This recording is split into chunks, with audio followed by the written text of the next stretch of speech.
Hello everyone, welcome to my channel. Billy's pulse pounded in his ears as he stood inside Enterprises, the weight of what he had just done pressing down on him like 1,000 bricks. The polished glass walls, once symbols of an empire he was kept at arm's length from, now shimmered under the glow of ambition and betrayal. He glanced at who was hunched over a laptop like a hacker in a cyber thriller, her eyes glinting with fierce determination.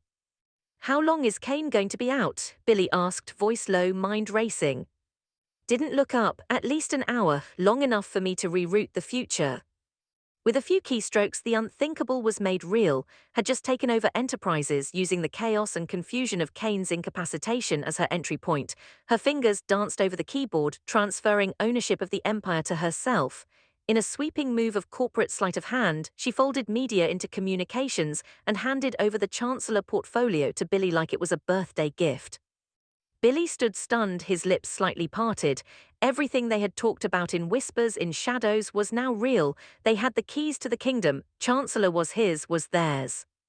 But before the rush of power could set in, the storm came. Victoria strode in like thunder given form, her eyes immediately narrowed at the sight of the two conspirators. "Should known you'd be behind this," she seethed, looking from Billy to with a chilling sneer. Raised a brow, casually leaning back. "Kane's not involved anymore, that ship has sailed."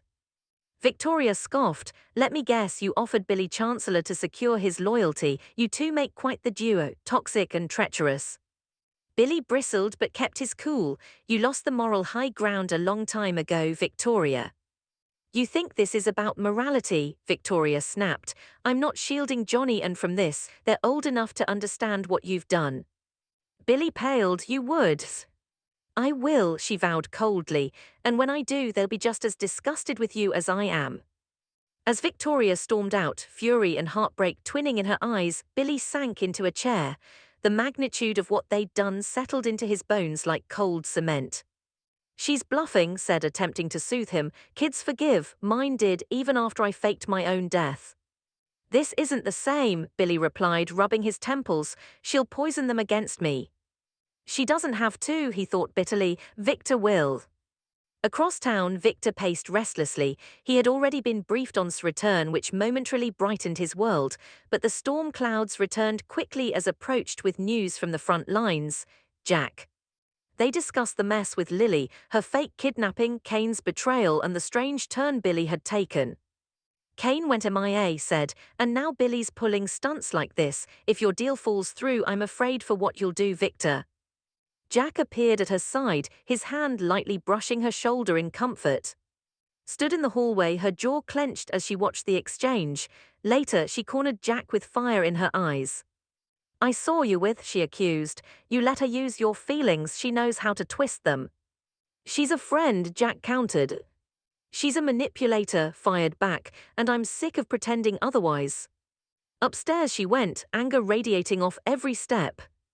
Meanwhile, Kane lay unconscious on a train, the victim of a chloroform ambush. Victor found him first, checking his pulse and confirming he was still breathing. Adam arrived soon after, his concern etched into his face. "Can't wake him," Adam said grimly. Victor sniffed the air. "Chloroform." "She stalled him so Billy could execute the plan," Victor growled. They left the train car and climbed into the vehicle. On the way, Victoria's call came through. The confirmation hit Victor like a body blow had succeeded. She was inside tower. Billy had Chancellor. The unthinkable had become real. "There's still time," Victor said, a menacing edge in his voice. Adam glanced at him to take it back. Victor's silence was answer enough. At Crimson Lights, Victoria caught her breath. Nate approached with updates about returning safely and Lily's ghost status. She, half listening, guilt gnawing at her. She hadn't told Nate about her father's involvement. When she spoke with later, that guilt emerged again. "You did the right thing," assured her. "Lily probably has an alibi ready anyway." But her curiosity shifted gears. "Is there still something between you and Nate?" Victoria waved the notion off. "Not now, I'm focused on something else." "I said." "And Billy," Victoria confirmed. When she explained the depths of Billy's betrayal, shook her head in disbelief. "Snake." "If he takes Chancellor," Victoria warned darkly, "he loses the kids for good." Billy, still back at tower, hadn't heard those words yet, but he could feel them looming like a guillotine. breezed around him with a sense of victory, but Billy couldn't breathe it in. All he saw were Johnny and's faces, confused and broken. What if she's right? He asked aloud. If you lose your kids, he whispered to himself, then what the hell was this even for? Billy couldn't sleep. He sat on the edge of a lavish leather chair in his suite at the Chancellor documents that had handed him like a trophy. The room around him was drenched in muted golds and expensive silence, but none of it felt real. The triumph tasted bitter, like ash in his mouth. He remembered Johnny's laughter, little hand in his, the family game nights. Would they remember those too, or would Victoria replace those memories with whispers of betrayal, crime and deception? Entered the room, phone in hand, practically glowing from the takeover. It's done, she said with a victorious smile. All the paperwork is finalized. Chancellor is yours. You're the king now, Billy. He didn't smile. Why don't you look happy? She asked, tone losing its edge. Because this crown might cost me my kids, Billy said, voice hollow. Tried to dismiss his fear. You think Victoria's really going to turn them against you? She's furious now, but she'll cool off. Billy looked at her. You didn't see her eyes. She's out for blood, and Victor, he'll make sure I lose custody. He's been waiting for a mistake like this. Grew quiet. The truth was undeniable. Victor didn't forgive or forget, and Victoria, when scorned, was her father's daughter through and through. Back at Tower, Victoria was deep in conversation with Adam over the phone. Get everything ready, she instructed. We're taking it back tonight. In the background, Victor's booming voice carried through. He was mobilizing legal teams, launching a wave of injunctions, and working every contact he had in law enforcement. What Billy had done wasn't just corporate treachery, it bordered on criminal, and Victor knew how to exploit that better than anyone. Meanwhile, paid another visit to Jack. Her face was tight with concern. Victor's mobilizing. This could get ugly fast. Jack poured her a glass of wine, trying to offer some calm. It was always going to get ugly. Billy should known better. Appeared again, this time colder, calmer, but just as piercing.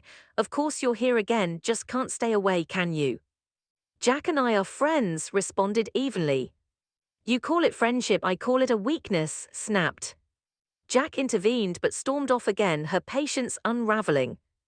At the same time, in the legal war room, Adam worked the phone lines. He wasn't doing it for or Billy, he was doing it for the family name, for legacy. He coordinated with cybersecurity experts to track hacking route, calling in digital forensic teams to expose her manipulations. Got her, one of the analysts confirmed. We can trace the breach straight to her laptop. If this goes public, it's felony territory. Victor's eyes gleamed. Perfect, call the DA. While the machinery moved into vengeance mode, Billy sat frozen, the Chancellor papers unopened beside him. A knock at the door interrupted his spiraling thoughts. He opened it to find Jack. Jack, I had to see it for myself, Jack said. You really did it, you really burned every bridge. I didn't mean to, not like this. You knew what would happen, Jack said, a quiet disappointment in his tone. You didn't just go after, you handed Victor the ammo to destroy you, and you handed Victoria the reason to hate you forever. Billy didn't argue.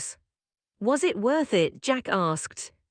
Billy swallowed hard. I don't know. The following morning, news hit the press. Summers accused of cyber espionage, enterprises in turmoil. The headlines flared across every business network. Victoria in her office watched as reporters hounded the building and smiled. Your time up, she whispered.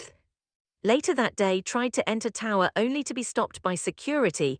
You've been from the premises, one guard said, on orders from the board. You can't be serious, she fumed. Victor stepped into the lobby like a ghost from a nightmare.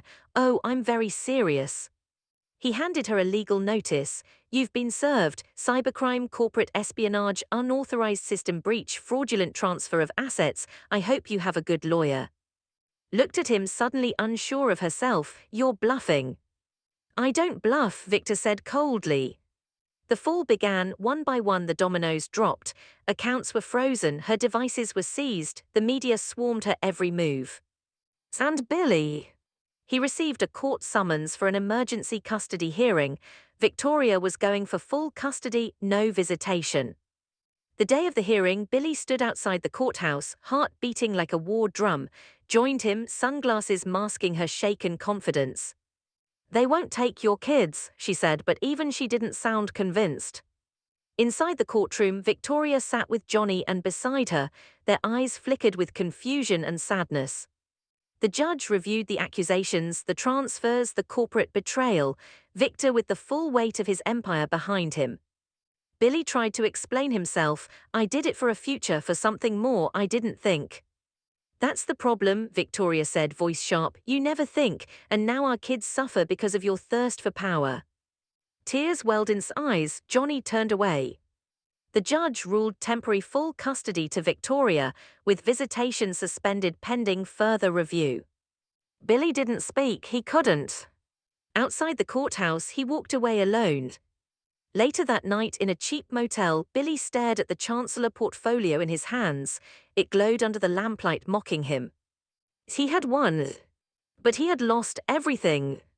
Called from across town, her voice brittle. "They're not done coming after us."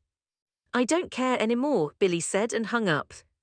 In a high-rise suite overlooking Genoa City, Victor poured himself a glass of scotch, smiling grimly. "And that," he said to the night, "is how you end a war."